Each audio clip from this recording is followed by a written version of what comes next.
Hello friends, welcome to becoming better human trust. हम अभी हैं बुर्ज खलीफा पे। आज के टाइम का आदमी का एक बहुत बड़ा अचीवमेंट कवर करने की कोशिश करते हैं। ये यहाँ का दुबई मॉल है, इसी में से एंट्रेंस है। और ये वीडियो मैं आप लोगों से आज कांटेक्ट करने के लिए बना रहा हूँ। एक टॉपिक दिया गया हमें, चिल्ड्रन राइट्स। अभी चिल्ड्रन राइट्स की बात ये है कि हम लोग जिस जनरेशन में हैं वो बहुत फास्ट मूव कर रही है। सोशल मीडिया का ज़माना है और बहुत सारा एक फैंटेसाइजिंग हाइपिंग हो रही है चीज़ों की, और उसका इम्पैक्ट बच्चों पे क्या है। हम एज एन एडल्ट हम जानते हैं कि पहले ऐसा टाइम नहीं था। एक टाइम था लाइट भी नहीं थी, फिर टीवी आए, लाइट आई, फिर टीवी आए, अभी इंटरनेट आया। इंटरनेट की एक्सेसिबिलिटी भी बहुत कम थी, पर जियो के बाद और कोरोना टाइम के बाद अभी एक जो सोशल मीडिया आ गया, अभी यूट्यूब आ गया, बच्चों का जो स्क्रीन टाइम है वो बहुत बढ़ गया। वो बहुत ज़्यादा टाइम स्पेंड कर रहे हैं स्क्रीन पे और सोशल मीडिया पे। तो इसका इम्पैक्ट क्या है उनके ब्रेन पे, या उनको एक उनका उसका डेवलपमेंट में, उनके ग्रोथ में उसका क्या हेल्प है या क्या इम्पैक्ट है। ये एक इम्पॉर्टेंट पॉइंट है जो अभी हम कवर करना चाहते हैं।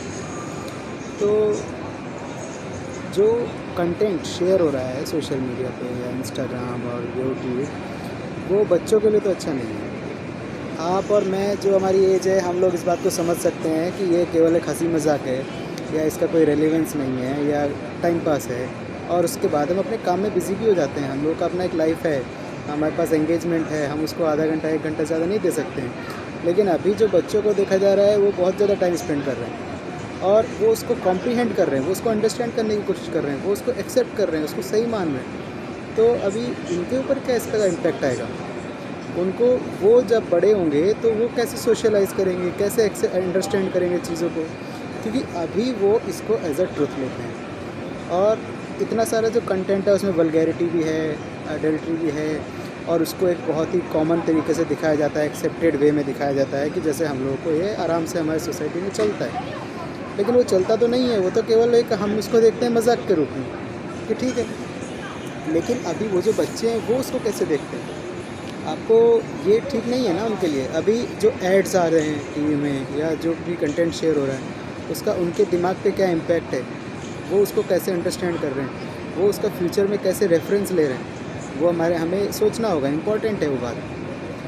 तो मैं आपसे ये शेयर करना चाहता हूँ, हमारा ये जो कि एक जो उसका जो बच्चा, वो जो बच्चा है ना, ये जो वो सीख रहा है, ये उसको एक जो वो बड़ा होगा तो वो इन्हीं रेफरेंसेस को लेकर के अपने डिसीजंस लेगा, इन्हीं रेफरेंसेस को लेकर के वो अपने डिसीजंस लेगा और समझेगा चीज़ों को। वो ये मानेगा कि हाँ, चीज़ें ऐसे होती हैं, वहाँ पर ऐसे बिहेव करना है इस सिचुएशन में, जैसा उसने पहले देखा है। भाई जो करेंगे, जो देखेंगे वही सीखेंगे। जो जिसका जो एनवायरनमेंट होता है वो वहीं से उसको कैच करता है ना बात को।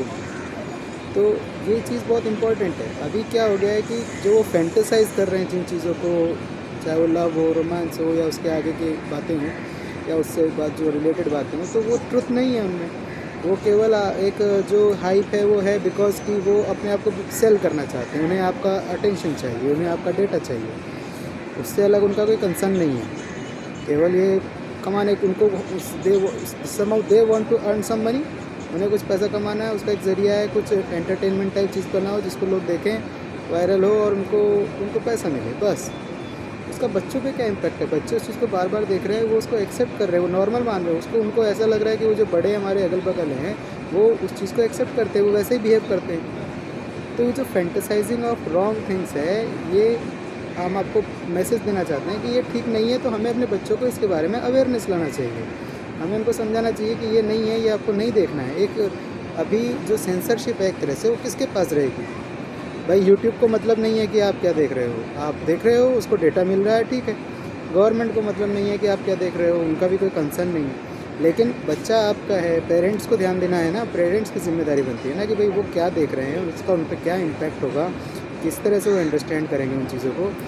ये जो एज है ना, आपको बताएं, ये बहुत इंपॉर्टेंट एज है। जो बचपन है, इसमें उनका जो ब्रेन का फॉर्मेशन और ब्रेन का ग्रोथ हो रहा है, वो ज़ीरो से स्टार्ट कर रहे हैं, हर चीज़ को फिर से समझ रहे हैं। और उसको वो उसी हिसाब से कॉम्प्रिहेंड करेंगे। ब्रेन में आपके दो चीज़ें होती हैं, न्यूरल डेटा और न्यूरल पाथ। तो न्यूरल डेटा जो है वो ये स्टोर कर रहे हैं वो अभी, फिर ये इसी डेटा को यूज़ करके आगे के डिसीजन मेकिंग करेंगे, आगे की अपनी लाइफ को जीने की कोशिश करेंगे।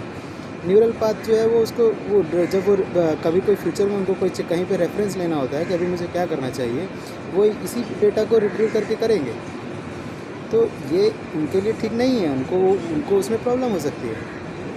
सेकंड चीज़ जो बच्चों के लिए है कि बच्चे आजकल कम खेलते कूदते हैं, उनके पास सोशलाइज होने का इतना मीन्स नहीं है, और घर में ही रहते हैं, टीवी बहुत ज़्यादा है। तो आपको ये ज़िम्मेदारी किसकी आती है ना, ये ज़िम्मेदारी पेरेंट्स की आती है। फिर पेरेंट्स को इस बात का ध्यान देना है। अभी उनको थोड़ा स्ट्रिक्ट होना पड़ेगा फॉर द अपने बच्चे के लिए, अच्छे के लिए। अगर हम देखें तो पेरेंट्स का या फादर का एक बहुत इंपॉर्टेंट रोल है इसमें। और चाहे आप देखें, चाहे दंगल मूवी में देखें, वो जो फादर हैं वही उनको ग्रूम करते हैं, उनको राइट पाथ पे लेके जाते हैं और बच्चे बड़े होकर सक्सेस होते हैं। बट जब वो उस प्रोसेस से हो रहे होते हैं तब उनको वो कठिन लग रहा होता है, ख़राब लग रहा होता है। तो ये इसका कि वो सही है और उनके लिए ज़रूरी है वो करना है। ऐसे ही बहुत सारे एग्जाम्पल्स हैं। सेकंड जो है कि बच्चों को गेम्स में लगाना, खेलने कूदने की चीज़ों में लगाना बहुत ज़रूरी है। जो हमारा जो वे ऑफ वर्किंग होता है, जो हमारा ब्रेन है, वो एक्टिव तब होता है जब हम कुछ चेज़ कर रहे हैं। या तो हम चेज़ कर रहे हो या हमें कोई चेज़ कर रहा हो। मतलब टारगेट या तो हम हैं या हम किसी टारगेट को चेज़ कर रहे हैं। वो फियर एंड या तो हम उसका फैक्टर है। तो अभी चेज़ नहीं कर रहे हैं तो आइडल हो जाता है दिमाग, वो अलर्टनेस ख़त्म होने लगती है। इसीलिए आप चाहे वो हम छोटे थे तो हम लोग अगर हम कबड्डी भी खेल रहे हैं, खो खो भी खेल रहे हैं, पकड़म पकड़ाई भी खेल रहे हैं, क्रिकेट खेल रहे हैं, तो हमें उसमें मज़ा आता है। क्योंकि हम कुछ बचने की कोशिश कर रहे हैं, अचीव करने की कोशिश कर रहे हैं, हमारे ब्रेन को एंगेजमेंट मिल रही है, उसकी अलर्टनेस बढ़ती है। फुटबॉल है, फुटबॉल में हम अगर जो गोल है उसको हटा दें तो पर्पज़ ही ख़त्म हो जाता है फुटबॉल का। फिर आप क्यों किक मार रहे हैं, कोई इधर मार रहा है, कोई इधर मार रहा है, कुछ अचीव नहीं करना चाह रहे। लेकिन वहीं पे जब हम वो उसमें गोल रख देते हैं तो एक चेज़ है, एक टीम चेज़ कर रही है कि मेरे में गोल नहीं होना चाहिए, सामने वाले में होना चाहिए। सामने वाली चेज़ कर रही है मेरे में नहीं होना चाहिए, इधर होना चाहिए। वो तो वहाँ पे वो एक स्ट्रगल आ रहा है और दोनों ही टीम्स उस बात को करने के लिए बेटर होती हैं, इम्प्रूवमेंट लाती हैं। स्पोर्ट्स क्या है, वो दोनों एक दूसरे को साथ फाइट कर रहे हैं या कॉम्पीट कर रहे हैं, और जो एक दूसरे से बेटर होने के लिए अपने आप को जेनेटिकली इम्प्रूवमेंट ला रहे हैं अपने अंदर। तो ये जो जेनेटिक इवोल्यूशन है ना, ये भी बहुत ज़रूरी है। अभी हमारे यहाँ क्या माइंडसेट हो गया कि मेरे को जितना ज़रूरी होगा उतना ही मैं करूँगा, मुझे जल्दी उठना है तो उठूँगा, मेरा ऑफिस जितने बजे है उसी हिसाब से मैं अपना रूटीन को सेट करूँगा। लेकिन ऐसा नहीं है, हमें एक जेनेटिकली बेटर स्पीशीज़ के रूप में भी हमारा एक स्ट्रगल है, इवोल्यूशन भी हमारा स्ट्रगल है। उसके लिए हमें जो नेसेसरी है वो भी करना चाहिए, चाहे वो हमारे लिए एक्सरसाइज हो, रनिंग हो, या ऐसे रीडिंग, मेडिटेशन हो, जो हमारे ब्रेन को, हमको हेल्प करे एक प्रॉपर ग्रोथ में, इवोल्यूशन में। अब की जो जनरेशन है वो कमज़ोर होती जा रही है। क्यों होती जा रही है? बल्कि जो इलाइट क्लास है उसके पास सब फैसिलिटीज़ हैं, फिर भी वो वहाँ पे वो वीकनेस है। क्यों? क्योंकि वो एक्सरसाइज नहीं कर रहे, स्पोर्ट्स नहीं कर रहे। वो जो उनको कंफर्ट मिल रहा है वो कंफर्ट उनको हेल्पफुल नहीं है। इसलिए हम लोग आपसे अपील करते हैं कि आप लोग अपने बच्चों का हेल्थ का ध्यान रखिए। वो क्या देख रहे हैं, क्या देख रहे हैं, क्या कर रहे हैं, और क्या एक्सरसाइज कर रहे हैं, क्या गेम्स खेल रहे हैं, वो उसमें उनका इन्वॉल्वमेंट होना चाहिए। और उनको ये जो एक ब्रेन का एक्टिविटी है चेजिंग, अभी आप बोलते हैं कि जो टीवी पे आ रहा है वो बच्चे को वो उनको एक्सेप्ट नहीं करना चाहिए, या वो तो पता है ना कि वो टीवी में आ रहा है। लेकिन अरे आप वीडियो गेम खेलते हैं, वीडियो गेम हमने 20 साल पहले जो हम खेलते थे, कॉन्ट्रा आता था, बल्कि बहुत पहले आता था कॉन्ट्रा, मारियो छोटे ही थे, उसके बाद भी काउंटर स्ट्राइक आया। तो जब आप उसको गेम को खेलते हैं you are totally involve in it, आप पूरी तरह से उसमें डूब जाते हैं। आप अपने आप को बचाने के लिए वो पूरा आप घूमते हैं ऐसे ऐसे। क्यों? क्योंकि आपका ब्रेन अब उसको कॉम्प्रिहेंड कर रहा है, रियल मान रहा है, वो एक्टिवेट हो रहा है, उधर पार्टिसिपेट कर रहा है। तो आप ऐसा नहीं कह सकते कि वो हमारा ब्रेन पार्टिसिपेट नहीं करता, वो उसको एज रियल ही अंडरस्टैंड करता है। जो आप रात को सपने हमको चलते हैं वो क्या है?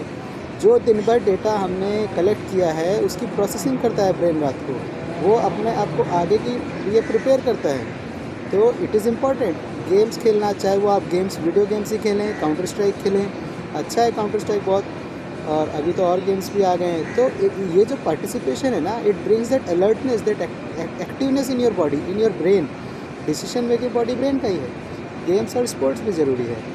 आप मेडिटेशन करिए, आप स्पिरिचुअलिटी का कुछ ऑप्शंस यूज़ करिए, that is useful for you to grow as an individual and to grow as a person and to improve your self, to grow your self. अभी और एक है कि हम लोग बहुत इंडिविजुअल लाइफ जीने लगे हैं। हम लोगों का ज़्यादा कांटेक्ट नहीं है सोसाइटी में एक दूसरे से।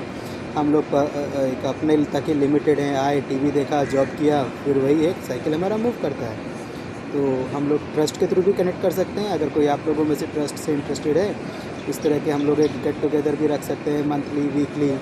एंड जो अच्छी चीज़ें हैं वो हम एक दूसरे के साथ शेयर कर सकते हैं। एक प्लेटफॉर्म बन सकता है हमारा एक आपस में बात करने का। और जो इम्पैक्ट है वो जो ये जितने भी अभी ये जो वेब सीरीज़ चल रही हैं, जो भी चल रही हैं, इनको यंग बच्चे देख रहे हैं, वो उसको अडेप्ट कर रहे हैं, एक्सेप्ट कर रहे हैं, वो ठीक नहीं है। अभी बोला जाता है जो ये हमारे जो रिलीजियस टेक्स्ट हैं ये मिथ है, ये इसका कोई सत्य नहीं है। तो अब ये जो वेब सीरीज़ चल रही हैं, जो ये कंटेंट शो कर रहे हैं, ये कौन सी सत्य कथा पे आधारित है? वो डायरेक्टर और वो प्रोड्यूसर केवल अपनी टीआरपी बढ़ाने के लिए आपको कुछ भी दिखा रहे हैं और आप एक्सेप्ट कर रहे हैं। उसका क्या इम्पैक्ट होगा आपके ब्रेन पे? क्या बड़े होकर के आपका जो बच्चा है वो उसको सोसाइटी को किस वे में लेगा? ये सब चीज़ें बहुत इंपॉर्टेंट है। क्यों हमको ये नहीं लगता? क्योंकि हमारा ब्रेन का डेवलपमेंट हो चुका है। हम उस चीज़ को बाद में हमारी लाइफ में आई है। वो जो बच्चे 4 साल 5 साल के हैं या 10 साल के हैं, 15 साल के हैं, वो कैसे अंडरस्टैंड करेंगे? उनकी साइकोलॉजी पूरी तरह से बदल चुकी है। अभी मैं आपको एग्जांपल दे सकता हूँ, पर्सनल नहीं देना चाहिए, लेकिन चलिए, क्योंकि आप वैलिडिटी ऑफ पॉइंट क्या है कि मेरी बेटी है 7 साल की। मैं उसके साथ एक मूवी देख रहा था हॉटस्टार पे, और वो मूवी एक स्टोरी थी जिसमें वो जो बच्चे हैं वो 15-16 साल के, वो उनकी हाइट छोटी हो जाती है और वो अपने कोर्ट यार्ड में पीछे जो गार्डन था उसमें खो जाते हैं, इतने छोटे हो जाते हैं और उनके पेरेंट्स उन्हें ढूंढ रहे हैं। तो वो 3-4 होते हैं, तो वो उसमें एक किसिंग सीन है। अब मेरी बेटी मुझसे पूछती है ये क्या है, तो मैं उसको कुछ एक्सक्यूज़ दे देता हूँ और अब वो मुझसे कहती मुझे भी करना है। तो अब आप बताइए ना, ये जो क्रेविंग क्रिएट की जा रही है इसका क्या इम्पैक्ट है? क्रेविंग हुई ना, फैंटेसाइज किया किसी चीज़ को आपने, वो बच्चा जो यंग माइंड है वो उस चीज़ को करना चाहता है। और आप इस क्रेविंग, इस फैंटेसाइजिंग में क्या क्या दिखा रहे हैं, क्या क्या वो एक्सपोज कर रहे हैं। तो हमारा यही अपील है कि ये जो वैल्यूज़ हैं ये सही नहीं है और आपको as a father, as a parent, as a guardian इस बात का रिस्पॉन्सिबिलिटी लेना चाहिए कि वो क्या उनको क्या शेयर हो रहा है, क्या देख रहे हैं, या आपकी हमारी जो सर्टेन वैल्यूज़ हैं वो उनमें कैसे आएंगी। और अच्छा होगा एक बेटर इंडियंस को हम प्रिपेयर करें। हमें इस बात का ध्यान रखना चाहिए कि हमारा जो बच्चा है वो बड़ा होके कैसा बनेगा, क्या बनेगा, what kind of adult you want him to become. So यही हमारा पॉइंट था। चिल्ड्रन राइट्स बहुत ज़रूरी हैं, सबके राइट्स हो गए, बच्चों के भी हैं। आगे हम अगर कुछ रहेगा आपके साथ शेयर करते रहा करेंगे। और दुबई मॉल, आप बुर्ज खलीफा एक बार और देख लेते हैं। हाँ,